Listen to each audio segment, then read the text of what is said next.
Irreecha kaan dhibaayyoo ayyaana araaraa kadhannaaf galateeffannaa bacaqii gannata dukkan roobaa bona gayyaa kabeelaaf dheebuu ba'uun booq birraa arguu wanta baatiimeeti. Waaquumaa kanamsi tolche kasiyee gardhaan si baase kadhalchee ilme siif kenne karoobee horisii gabbiise kafacaase midhaan sii biqilcheen galatoomii jechuun seer uumaatiif waan ilmaan namarra eeggamaati.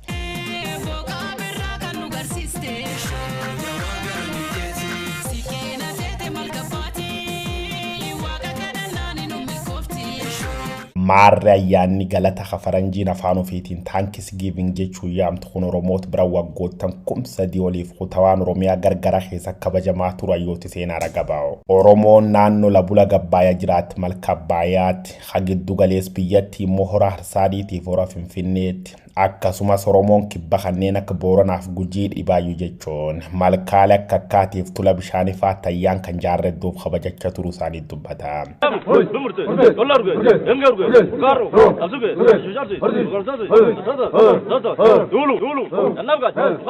Eegee dhiibba amantaaleetiif ilaalchi dhufe darba sirni gada Oromoo orgaanii facuucota mootummaa Itoophiyaatiin wal qabatee ayyaanni kun jabdu laafaa dhufu seenaan mul'isa. Keessuma bar mootichi Minilikittuu uummati Oromoo ayyaan kan ifa beejilachuu waan sodaateef dhossaan jiltan godhachaa turu qorataan seenaa giddugal aadaa Oromoo Abbalamaayyoo Hayilee waggoon lamaan dur BBC'tti meetoor. Mootichi Roosani gamna turani. Gamnoomni isaanii Oromoo warra hangafoota naannoo ilmaan fudhatan. Ilmaan jara sanii fudhatanii Kiristiinaa kaasan. Fakkeenyaaf hordofaa Cangaree gaa fudhatte Cangaree Sookilee ilma Cangaree Sookilee hordofaa hangafticha fudhatee Kiristiinaa kaasee akkuma jirutti Oromoonni meettaa fi garasuu isaa wajjin hiriiree jechuudha. Biraatuu Goolee gaa fudhatte Kiristiinaa ka'e Minilik biratti ilma ta'eef akkuma jirutti isaa wajjiniin meettan isaa wajjin hiriiree waraana deemee jechuudha. Salaalees warra Abbishee warri torban ashee akkuma jirutti isaa wajjiniin hiriira raaskaasaa jalatti jechuudha. Asoggaa dhufte eekaa Habebee Tufaa akkuma jirtu waraana isaa qabatee eekaa qabatee Arsii qabatee ol ba'e jechuudha. Kanaaf ilmaan godhateeti Minilik daboo kanarratti hooggantoonni naannoo ilmaan qoroo ilmaan abbootii biyyaa abbootii malkaa hundumtuuyyuu isaa wajjin hiriiran. Mootummoota Itoophiyaa hayeegee dargiif Hayila Sillaasee illee uummata Minilikitti keeyyate kan cimsuun jilti aadaa kun akka hin godhamneef dhowwa turu qofa osoo hin taane aadaa Oromoo tanfaaluuf diraama shira bocaa turu darbimmoo aadaa Oromoo ganama tan duudhaa garee biraatiin wal fakkeessuu yaala turu isaanii dubbata. Bara mootummoota naafxanyoota kan keettaatullee jaarrolee liiban galaanii fandaatuu dhokatanii subii ka'u walitti qabamanii jiltan naannoo hora Harsaadii jilachaa turu isaanii kitaabileen seenaa habarreessitootaaf hayyoota gadaatiin bocamanii dhaloota darban agarsiisa. Ani maqaan kiyya Osmaan Guutuu Waacuu Naanyaa Gaanyaadha. Wargalaan maroota Nariba kaawuntii keenya kostol keenya Mombaasaa achi gadhumne guddoo bagga dhufne bagga manne waliin gammanne gan soddomaa qara argitee anin Finfinne ilaan arguu yaade kamiin Finfinne agartaan durtii Oromiyaa asi duuba namni diqqaaf guddaalleen yaatii isaa yaadi kennam Finfinne qaraniin galati tokko waaqa galchu kan Finfinne dhufe keessa jarra. Dargiin baqate jennaa waggoottan soddomaan darbaniif irdeebiin hundeeffamu waldama caaftuu lama hordofee qabsoo mirgaa tokkummaaf misoomii Oromoo akka cimu godhameen irreecha kabajam godhamuus mootummaan Adwaayii hawayyaan durfam namoota ayyaan irreecha kan irratti hirmaatan hedduu maqaa bilisummaa Oromoo jedhuun farrajoon uummati akka jiltan irratti argam shoror keessaa turan. Mingling in the crowd were anti-government protesters. Their chants of "We need justice" stopped community elders from giving their speeches. Eegee akkum qabsoo tokkummaaf wal dhageettiin Oromoo cima dhufteen ayyaan irreecha kun uummata Oromoo bal'aa bira fudhatamaaf dhageetti olaan argachaa dhufuun irreechi duraan akka seenaan himuun namootan jaan kabajamu jalqabu hunduu baroota achasaanan kan keen namoota miiliyoona olii weeraramoon aadaa bareedinaaf tokkummaan Oromoo ifa daawwata.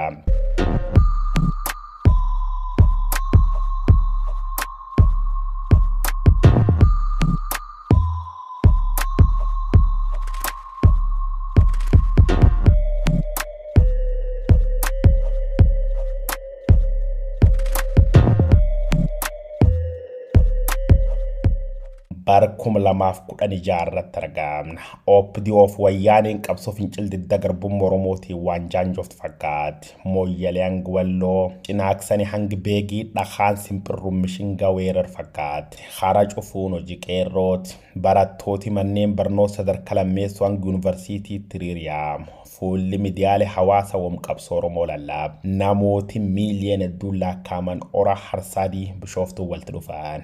Daawwan wayyaanee qeerroo gammada waariyootiin.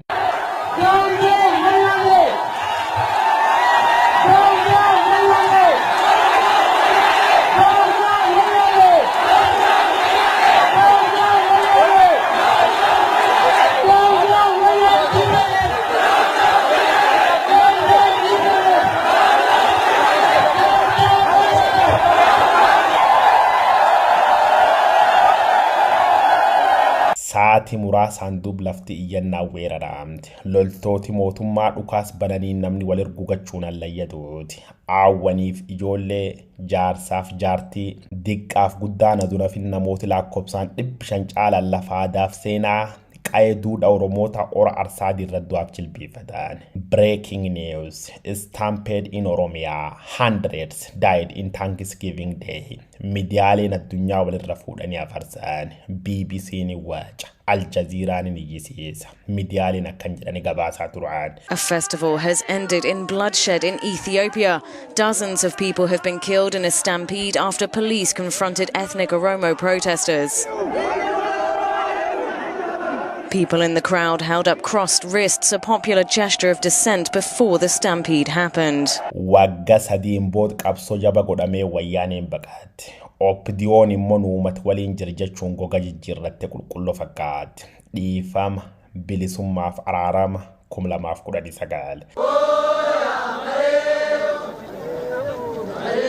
A festival of Thanksgiving marked by Ethiopia's Oromo community, signalling the end of the rainy season. Ayyaan irreecha khabaranaati waggoota 150 booda Oromoon diri yookaan magaalisa gudditti Finfinnee walitti qabamuun hora Finfinnee namooti lakkoobsaan miiliyoon 10 dhiyaatan malka bu'anii hora Finfinnee rabbi ofii galatooffachuun jinni barootaaf dhokattellee iyyisiisuuf beellam qabatan. Biyyi taakkale uumaa Finfinneetti argamna. Asirratti irreechi saalaan naman qoodu, umuriidhaan naman qoodu.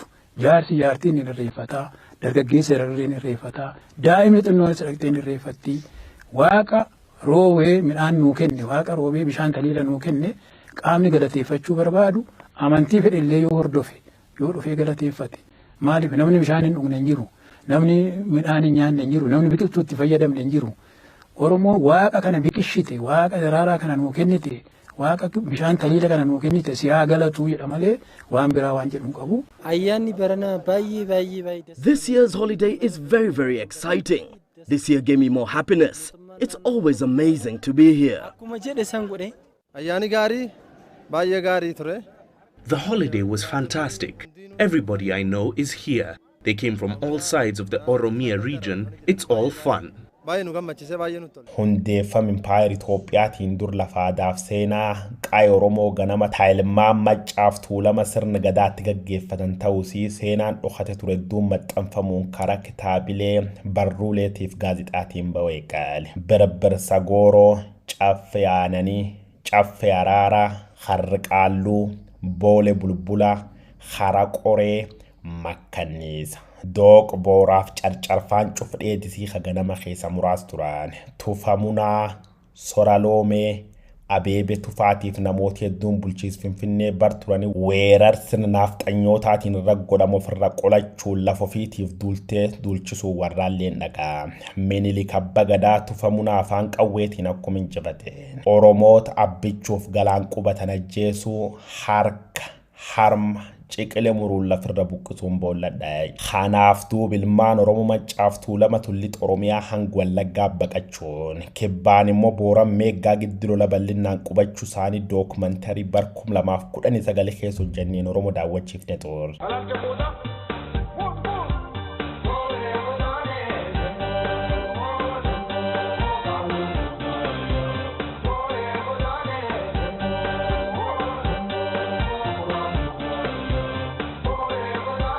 Waggootan 150 qabsoo hadhooftu waggoota afuriin booda Oromoon ayyaana irreecha hora Finfinnee dirisa guddicha kabajachuuf namoonni miiliyoona hedduun lakkaa'aman uffata aadaa fardo ruufaaf lichoof waan aadaatiin faayamuun Finfinnee dhuunfatan konkolaatotni kuma hedduun lakkaa'aman illee akkuma kan imaltoota guutuu Oromiyaatiif biyyoota ollaa kanneen akka Keeniyaa farda duddabaachuun balbala afran Finfinneen qabdu duuchanii jiraattota Finfinnee afaan qabachiisan ayyaan xiqqii gammachuuf miira addaatiin guutam kanaan addabaabaayii riqichaaf gaammoowwan gugurdoon hedduun magaala Finfinnee keessatti argaman alaabaa abbaa gadaatiin yoo faayamanii alaabaan kun addabaabaayif gaammoowwan ijaarsa faallee dur darboon siidaa Atsee Minilik faattillee mirmirfamuun jaarsi suniyyuu alaabaa abbaa gadaatiin faayame Oromoo fakkaata.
Suuraan abbaa gadaa kun fuula fardi siida dabalee hamminlik yaabbate waggootaaf dhaabatirra mirmirfamuun jabdu hamirqaana fayyadamtooti miidiyaalee hawaasaa gaafsun jechuun guyyaa jalbultiirra suura kan bal'innaan raabsanii yoo maxxansanii rogeessi miidiyaalee hawaasaa boruu barraaqa yookaan yaayya Basheer hin geenyettu geesse objuu miti dhugaadha asoosamaa miti seenaadha.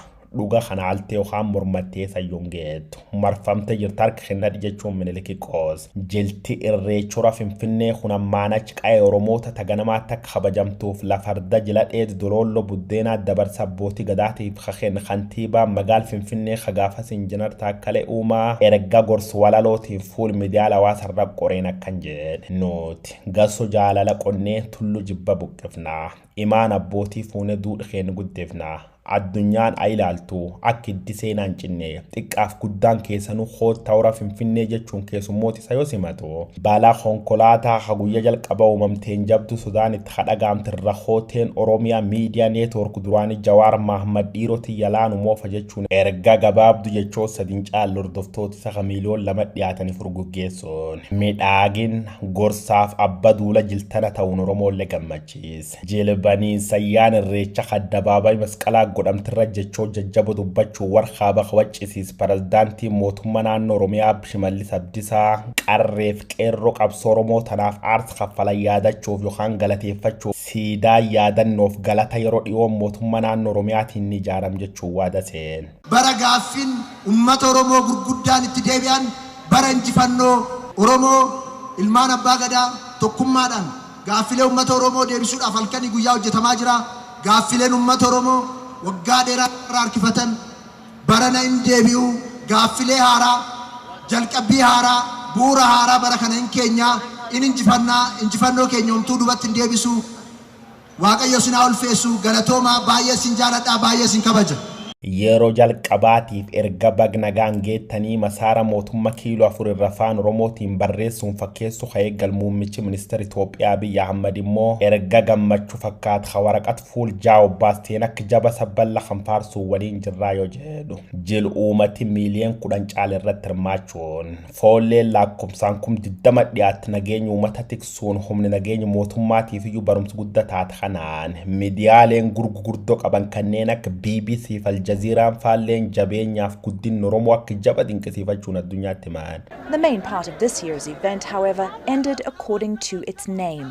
peacefully. Magaal Finfinnee ta guddinaan Afrika keessa yoo sadarkaa qararratti argamta akka galaanaa guutirraan dhangala'oon siree bultii dhiisi ciisichi qararraatu hawaliin ga'u dadhabuumati guddaan gaafa Afrikaa Oromoo jedhamu kuneen shittoof booktas gabbii tokkummaa nageenyaaf jaalal Finfinnee firfirsuun hora harsaadiin lafdhiite nagaan irreeffachuun bishooftuu qaxxaamoor jilbakka buutoti sabaaf sablammoota bira kanneen akka Sidaamaa Walaayitaa Geediyoo Somalii alaabaaf tegaruun faan irratti argamuun gammachuu Oromoo qoodatan kanaan Oromoota dheedi Keenyaa bakka bu'uun jiltan irratti argaman keessa bakka buutu miseensa paarlama Keenyaa Rahiima Diid Jaldeessaatiif gareen isii qeerroo Keenyaa bakka bu'uun akkanatti kabajaaf galata qeerroo Oromoota gam Itoophiyaatti qaban OMN irratti dubbatan. Ani member of parliament Kenya irraa dhufe parliament Kenya ani representative Yaruwa Isiolo County ran agajarratani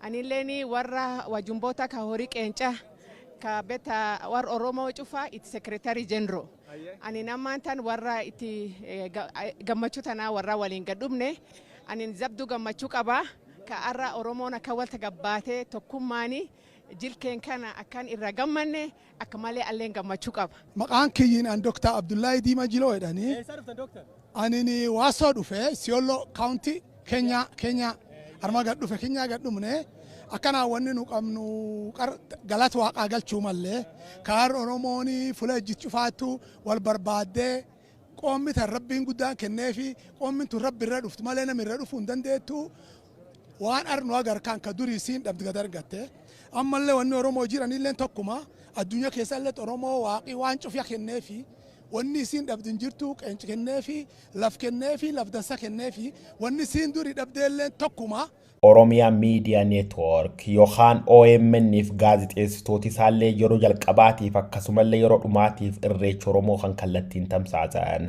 jecha pirezidaant Shimallis Abdiisaa walaloo bagnagaan dhuftanii kantiiba gaafasi taakkale uumaa Hophee Boottii Jawaar Mahammad Faallee darate suura waan tokko bareedin irreechaatiif sabab yoo ta'an jil guddayyoo guyyoottan sadiif jiraattoti magaal Finfinnee tokko suuqiif man isaanii cufachuun qaa'u balbalaatiin ilaalanii kabajanin Oromoon guddayyaan 99 duwwaan mo'achuun nagaan irreeffate bar 2020 beellam qabachuun nagaan addaan gaale.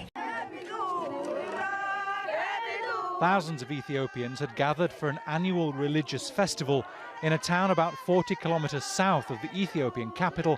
Dubbina Oromoon ilaalin taan kumni lamaaf 19 dun xumuramin Oromoon bakkum khaleessa deebi wal xiqqeessu wal arrabsuuf wal tuffachuun jalqabamtu guddachaa dhufu manneen hidhaa cubbamoon kanneen akka Qaallitti Qilintoof Karchalleen faanu bakkum khaleessa deebi'uun Oromoon guutaman waraan bilisummaa Oromoo woboof mootummaa jidduulee dubbiin jabaachaa dhufti Gali hingalo akka haarawaa dubbii dachaan mootummaan Itoophiyaa Abiy Ahmadiin durfamulleen garee tan torbaan tokko keessa barbadeessee likki galcha walti gannu dhiisa jedhullee waraanichi humni cima dabalachaa dhufuun naannolee akka kibbaa jiddu galeessaaf lixa Oromiyaan mootummaan saphansaafalloo ta'an een gargar baasuu tiree mootummaan Abiy Ahmadilleen gochi maafiyaa hawayyaanin dalagnitti keeyyachuun intarneetti cufeef saballeessoon uummata kibbaaf lixa Oromiyaa kee jiraat baay'ee dabbeef saaxil maqaa shane jedhulletti moggaasuun qaam qawweellol qofa don taane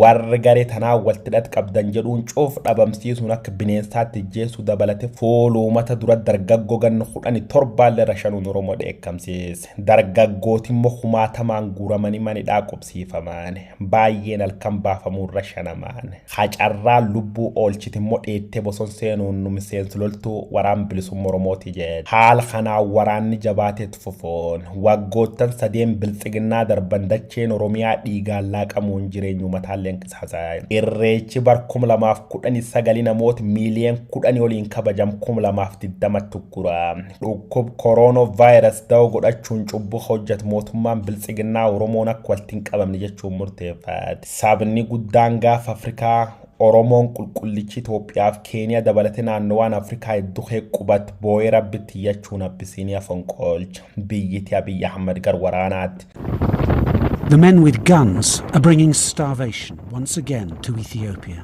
Waggaan maree marsiisuun dhufe warri carra lubbuun jiraachuu argatu 2021 dabala. Oromoon akka walitti qabamuun hin qabne mootummaan murteessee jira. Garuu maqaa koronaa hawwata ittiin ugguraa tureen dubbii waan taatiin fakkaata. Sababii immoo mootummaan ji'a yeroo lama hiriir deeggarsa paartii maqaa koronaatiin uummata doorsisuun kaarta nyaatame. Kanaaf Oromoo gadhiisuun murtee amma Finfinnee keessa sabab uummataatiif uleen darban lafin buutuu jedhaan hora arsaadii hora Finfinnee irreecha Oromoota bara 2021 bagna gaangeettanii jeen. Gadaa malee faarsiinu gado nu baambullaa hin qabnu mado nangalaan jedhu namni osoo hin geenye kanaan argatu namni baloon beekne kanyaartillee hinnaa'u gonka dhugaa irraa maaltoona dorka eessatti kufee namni dhugaaf guude galgalaan toluu namni sobaaf duude.